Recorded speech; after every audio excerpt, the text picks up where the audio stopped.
Good morning, কেমন আছো তোমরা সবাই? আশা করি ভালো আছো। এইদিকে সকালের পরিবেশটা অনেকটাই সুন্দর, আর এইদিকে দেখো অনেকটাই হাওয়া দিচ্ছে, আর সজনে গাছে সজনে ডাঁটা ভর্তি হয়ে গেছে। চেন্নাইয়ের সমস্ত গাছে সারা বছরই সজনে ডাঁটা থাকে, আর এখন তো এমনিতেই সজনের সিজন, তার জন্য দেখো আরও গাছ ভর্তি হয়ে আছে। তাই জন্য সকালের পরিবেশটা তোমাদের দেখিয়ে দিয়ে এইদিকে আমি রান্নার দিকে আসলাম। তো রান্নার দিকে এসে দেখো এখানে আমি ঢেঁড়স আলুর তরকারি করে নিচ্ছি, আর ওইদিকে ভাতটা বসছে, আর এইদিকে ডালটা সেদ্ধ করা হয়ে গেছে। ডালে পরিমাণ মতো লবণ আর হলুদ দেওয়া আছে। তো তারপরে দেখো আমি ডালটা করে নিচ্ছি। এখন দেখো আমার ডালটা হয়ে গেছে, তো ডালটা আমি নাবিয়েও নিলাম। তারপরে এখানে দেখিয়ে দিলাম তোমাদের ঢেঁড়স তরকারি, আর ডালটা হয়ে গেল। এরপরে দেখো আমার এখানে আমি রান্নার পর গ্যাসটা পরিষ্কার করে নিচ্ছি একটুখানি সার্ফ দিয়ে। তো দেখো এখন আমার গ্যাসটা পরিষ্কার করাও হয়ে গেল। তারপরে আমি এখন রান্নার যে বাসনগুলো ওইগুলো সবকটা ধুয়ে নিলাম। রান্নার বাসনগুলো ধোয়ার পর এইদিকে এসে তোমাদের দেখিয়ে দিলাম গ্যাসটা আমার এখানে মোছা হয়ে গেছে। তারপরে একটুখানি শর্ট ভিডিওর জন্য তৈরি হচ্ছিলাম, তো শর্ট ভিডিওটা একটুখানি করছি। আর তোমরা যে যেখান থেকে ভিডিওটা দেখছো পুরো ভিডিওটা দেখতে থাকো, আশা করি ভালো লাগবে। এইদিকে দেখো চান শেষ করে এখানে এক বালতি জামা কাপড় ধুয়ে নিলাম। তো ওইগুলো সব কটা আমি জামাগুলো মেলে দিলাম। তো অনেক কটাই জামা কাপড় হয়ে যায়, বলতে একদিন যেটা পরা হয় তারপরের দিনই ধুয়ে ফেলি, কিন্তু 2-3 দিন যদি শরীর ভালো না থাকে তখন একসঙ্গে অনেক কটা হয়ে যায়। তারপরে দেখো বর ডিউটি থেকে আসার পর আমি আর বর খেয়ে নিলাম। খেয়ে নিয়ে বর ডিউটি গেল। আর এখানে তোমাদের দেখিয়ে দিচ্ছি আঙ্কেল আর আন্টি এখানে নারকেল ছাড়াচ্ছে, বলতে ধানিতে দেবে নারকেলের তেল বার করার জন্য। তারপরে দেখো এখন সন্ধে হয়ে গেছে, তো জামা কাপড়গুলো সব আমি তুলে নিয়েছি। আর আজকে ভাঁজ করলাম না, কারণ এগুলো হালকা ভেজা আছে, তার জন্য আজকে একটু বাতাস পাক দাওয়াতে তারপরের দিন গোছাবো। আর এইদিকে সন্ধ্যের কাজ শেষ করে ফেললাম, বলতে ঘর ঝাড় দিয়ে চুল বেঁধে সন্ধে দিয়ে প্রার্থনা করে ফেললাম। তারপরে দেখো এখন চলে আসলাম সন্ধ্যে রান্নার জন্য। তো সকাল থেকে মটর ভেজানো ছিল, সেই মটর আর আলু কেটে এখন ঘুগনির জন্য হালকা নুন হলুদ দিয়ে সেদ্ধ বসিয়েছি।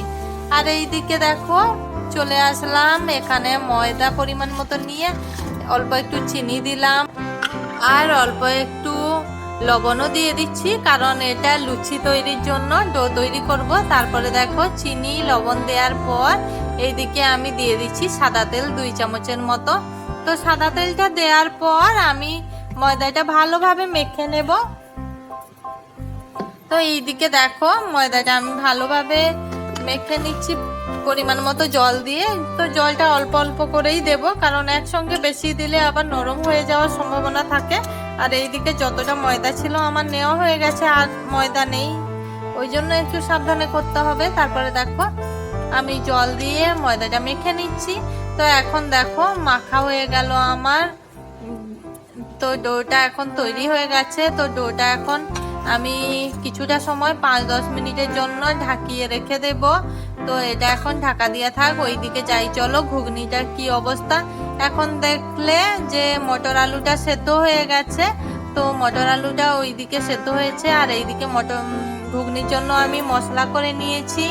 আর এইদিকে দেখো লুচি আমার দুটো বেলা হয়ে গেছে, আর ওইদিকে সবকটা ছোট ছোট লেচি কেটে রেখেছি। তো সবকটা বেলে ফেলবো। তো এগুলো এখন থাক, ওইদিকে ঘুগনিটা বসাবো, তার জন্য বরেরও খিদে পেয়েছে, এইদিকে দেরিও হয়ে গেছে, তার জন্য দুটো কাজ একসঙ্গে করছি। এইদিকে দেখো মটর আর আলুটা গ্লাসের পেছন দিয়ে আমি হালকা একটু মেশে নিচ্ছি। তো একটুখানি জেকে জেকে থেসে নিলে কি হয়, একটু ঘুগনিটা মাখো মাখো হয়, বলতে একটু ঘনত্বটা বেশি হয়। তারপরে দেখো আমি ঘুগনিতে দেব বলে আর পরিমাণ মতো জল কড়াইতে গরম করতে দিয়েছি। পরিমাণ মতো জলটা গরম হয়ে গেছে এখন। তো দিয়ে দিলাম জলটা, কারণ যেহেতু মটর আর আলুটা সেদ্ধ আছে তার জন্য বেশি জল লাগলো না। আর এইদিকে দেখো ঘুগনিটা বসানোর জন্য আমি এইদিকে কড়াইতে তেল দিলাম। তো তেলটা হালকা একটু গরম হয়ে আসলেই আমি এখানে দিয়ে দিচ্ছি ফোড়ন হিসাবে একটা লবঙ্গ, এলাচ আর দারচিনি। তো এই ফোড়নটা দেওয়ার পর এবারে আমি দিয়ে দিচ্ছি পেঁয়াজ কুচি। তো পেঁয়াজ কুচিটা ভালোভাবে ভাজা ভাজা হয়ে আসলে তারপরে আমি আর মশলা দেব। তো পেঁয়াজ কুচিটা তুলে দেওয়ার পর আমি একটুখানি নাড়িয়ে নিচ্ছি। নাড়িয়ে নিয়ে দেখো এখানে আমি পরিমাণ মতো লবণ দিয়ে দেব, কারণ লবণটা দিলে পেঁয়াজটা তাড়াতাড়ি নরম হয়ে যায়, সেই কারণে। তো পেঁয়াজটা দেখো হালকা একটু ভাজা হয়ে আসতেই আমি যে লবণ দেবো বলছিলাম, তো লবণটা দিয়ে দিলাম। তো এটা লবণ দেওয়ার পর আবারও ভালোভাবে একটু নাড়িয়ে নিচ্ছি। আর আমার এই ভিডিওটা 2 দিনের ভিডিও, তো একসঙ্গে 2 দিনের ভিডিও দিয়ে দিলাম আমি, কারণ এডিট করার একটু সমস্যা ছিল। তারপরে দেখো আমার পেঁয়াজটা হালকা ভাজা ভাজা হয়ে আসছে, ওইদিকে আমি আদা পেস্ট আর টমেটো কুচিটা তুলে দিলাম। আর এইদিকে দেখো পরিমাণ মতো দিয়ে দিলাম লঙ্কার গুঁড়ি, আর দিয়ে দিচ্ছি পরিমাণ মতো হলুদের গুঁড়ি। তো হলুদ গুঁড়ি লঙ্কার গুঁড়িটা দেওয়ার পর এইদিকে আমি মশলাটা ভালোভাবে কষিয়ে নিচ্ছি। আর ঘুগনিতে যেন তো পেঁয়াজ একেবারে মিশে গেলে যেন ভালো লাগে না, পেঁয়াজ হালকা একটু ওই রকম মানে দোকানের মতো হয়, দোকানে পুরো মিশে যায় না অনেক সময় দেখি। আর তারপরে দেখো কালারের জন্য একটু পরিমাণ মতো কাশ্মীরি লঙ্কার গুঁড়ি দিয়ে দিলাম। তো এটা দেওয়ার পর অল্প একটু জল দিলাম, কারণ মশলাটা যাতে না পুড়ে যায়। আর এইদিকে জানো তো রান্না করতে করতে ভিডিও করাটা অনেকটাই সমস্যা হয়ে যায়, কারণ যারা ভিডিও করো তারা তো জানোই। আর ব্লগ ভিডিও আমাদের মানে সারাদিন খুঁটিনাটি কি করি না করি সবটাই ক্যামেরার সামনে তুলে ধরতে হয়। এইদিকে কথা বলতে বলতে দেখো এইদিকে মশলাটা ভালোভাবে কষানো হয়ে গেছে, মশলা থেকে তেলও ছেড়ে গেছে। তারপরে মশলা থেকে তেল ছেড়ে যাওয়ার পর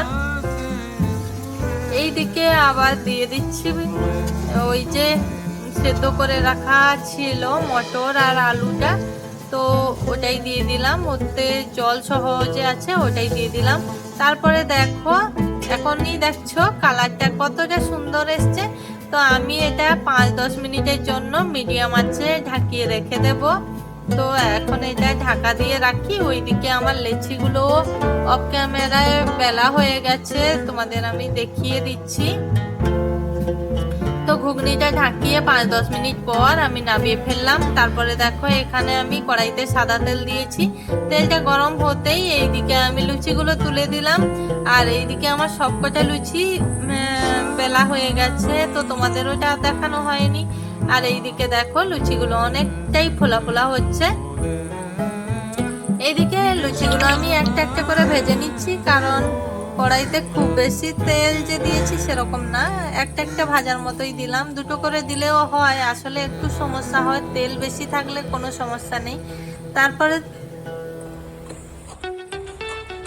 এইভাবে আমি আরো কয়েকটা লুচি এরকম ভেজে নিচ্ছি আর তোমাদের দেখিয়ে দিচ্ছি। তো দেখো লুচিগুলো একটার সঙ্গে একটা অনেকটাই জড়ে গেছে, ওই জন্য ছাড়াতে একটু সমস্যা হচ্ছে। আর এইদিকে দেখো আমি এরকম করে আরো একটা লুচি ভেজে নিলাম। তো এইভাবে তোমাদের দেখিয়ে দেওয়ার পর আমি সবকটা লুচি এইভাবে ভেজে নিচ্ছি। আর যারা যারা আমার ভিডিওটা দেখছো সবাইকে অসংখ্য ধন্যবাদ। আর সবাই একটা করে লাইক করে দিও প্লিজ। আর তোমাদের সঙ্গে কথা বলতে বলতে ওইদিকে আমার রান্নাও কমপ্লিট হয়ে গেল। এইদিকে আজকের ব্লগটা এ পর্যন্তই, এখানেই শেষ করছি। এইদিকে দেখো ঘুগনিটা নামিয়ে নিয়ে ওইদিকে গরম মশলার গুঁড়ি অল্প দিয়ে মিশিয়ে নিচ্ছি ভালোভাবে। তো আজকের ব্লগটা কেমন লাগলো কমেন্ট করে জানিও। সবাই ভালো থেকো, সুস্থ থেকো। সবাইকে শুভরাত্রি বন্ধুরা, টাটা।